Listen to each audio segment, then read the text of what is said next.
Hello, you are welcome to this video series in physics. This video series is tailored to JAMB UTME syllabus, and at the end of each episode, we are going to attend to 2 or more JAMB UTME past questions. The first topic I'm going to discuss in this video is motion. My name is Aliyu Abdulkabir, and thank you for watching.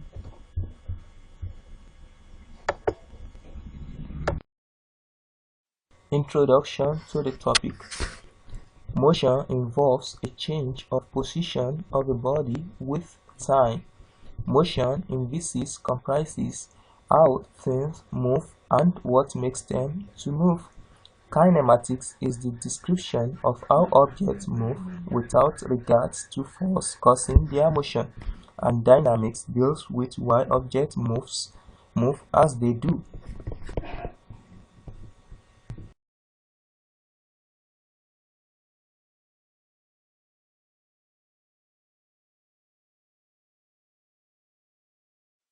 In this video episode, we are going to examine the following.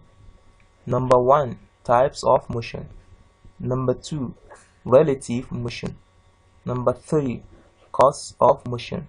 Number 4, types of force. Number 5, linear motion. So, let's move on and discuss types of motion. See you.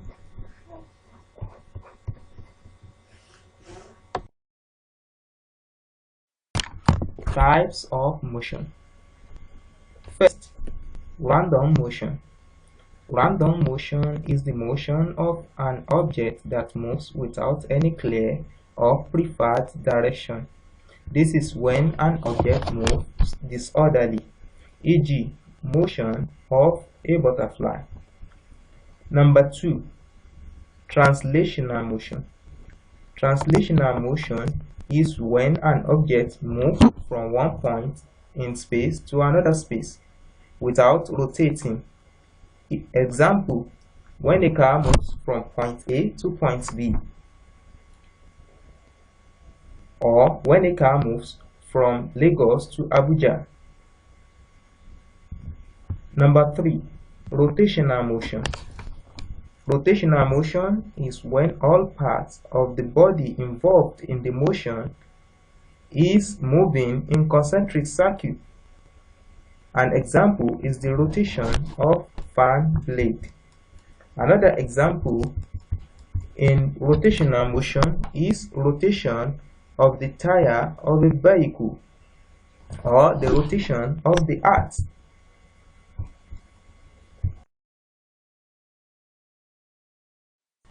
Number 4, oscillatory motion is when an object moves to and fro, reversing the direction of its motion and returning regularly to its original position. An example of oscillatory motion is motion of pendulum clock. Or another example I can give you is motion of a suspended string that moves to and fro its original position. So, let's move on to another concept called relative motion. See you there. Relative motion. This is a concept that is used to explain motion of an object in reference to a fixed or a starting point. The point of reference refers to the position of the object before the motion or when the object is at rest. What we are saying here can be best explained when you are traveling in a car. Looking outside the car, you see fixed objects like trees and other static objects moving in an opposite direction to the car. This illusion is created by the relative motion of the car in reference to the fixed objects, e.g., tree.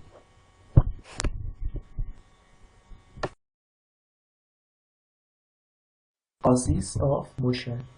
Why does a body at rest remain at rest, and a body moving with uniform velocity continue its uniform motion?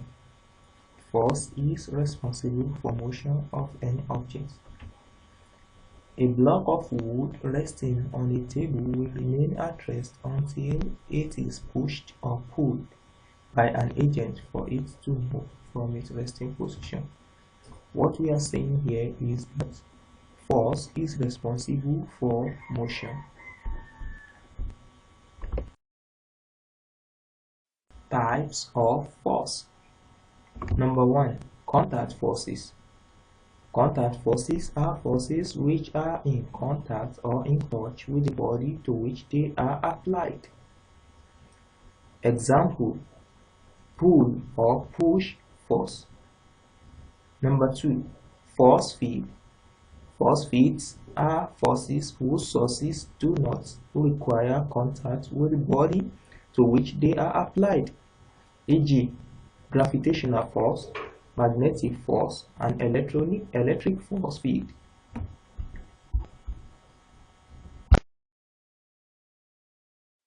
Linear motion. Now let us discuss some terms that are used in linear motion. First, you should know that a scalar quantity is represented by only its magnitude, while a vector quantity is the one represented by both magnitude and direction. Number 1. Displacement. Displacement is defined as the distance traveled in a specified direction. Therefore, displacement is a vector quantity. Number 2. Velocity. Velocity is the rate of change of displacement. Velocity is displacement over time.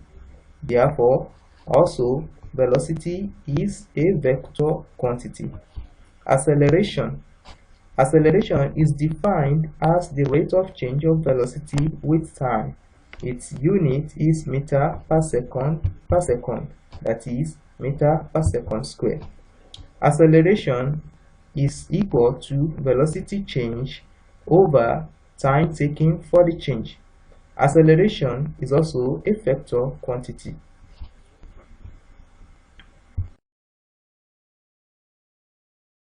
Motion under gravity, that is free fall.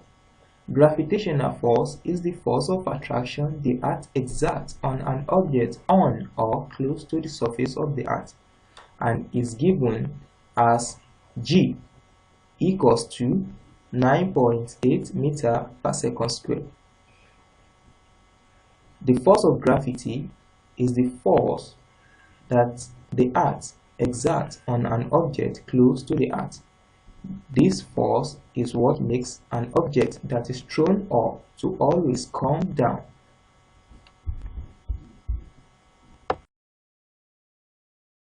Equations of uniform accelerated motion. The following equations will be used in our further calculation. Number 1. V equals to U plus AT. Number 2. S equals to UT plus half AT squared. Number 3. V squared equals to U squared plus 2AS. Number 3. S equals to half in bracket U plus V close bracket T, where U is the initial velocity, V is the final velocity, T is the time, S is the distance, and A is the acceleration.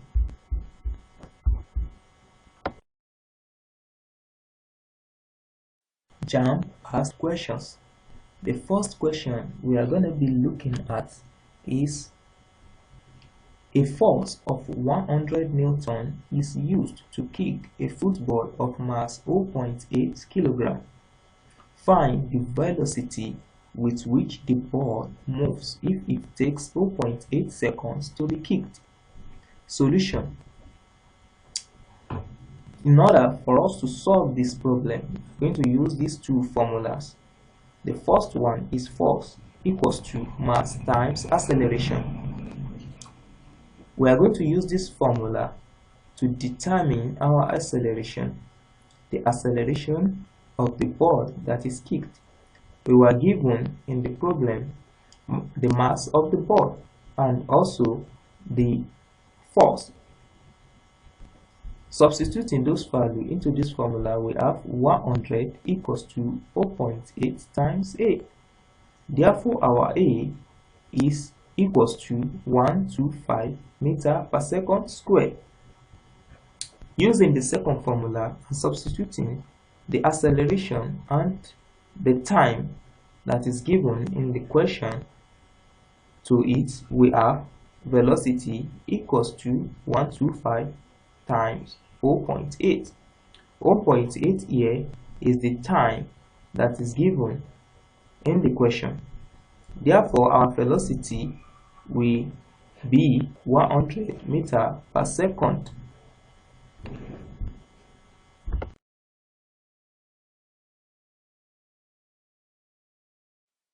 Now, let's look at the second question. A body weighing 80 newtons stands in an elevator that is about to move.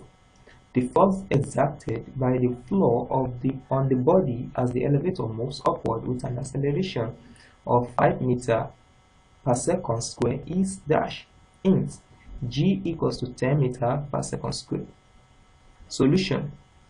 First, we need to determine the force exerted by the gravity. Then, we will now use that to determine force exerted by the elevator. The formula for finding force exerted by the gravity is what we have here, F equals to mg. So substituting the value given in the problem into this formula gives us this, which is 80 equals to m times 10. So our m, which is the mass of the body standing on the elevator, is now derived to be 8 kilograms. So the second part of solving this problem is now to determine the force exerted by the elevator. In doing that, we use this formula F equals to ma, where our a is the acceleration of the elevator as it is given in the question, which is 5 meters per second square. Substituting those values into this formula, we have F equals to 8 times 5, and the answer we arrive at is 40 Newton. That is the force that is exerted on the body by the elevator.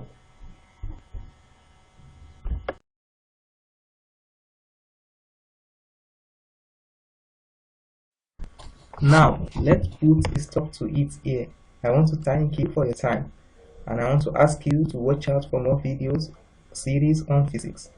Thanks for watching, and goodbye.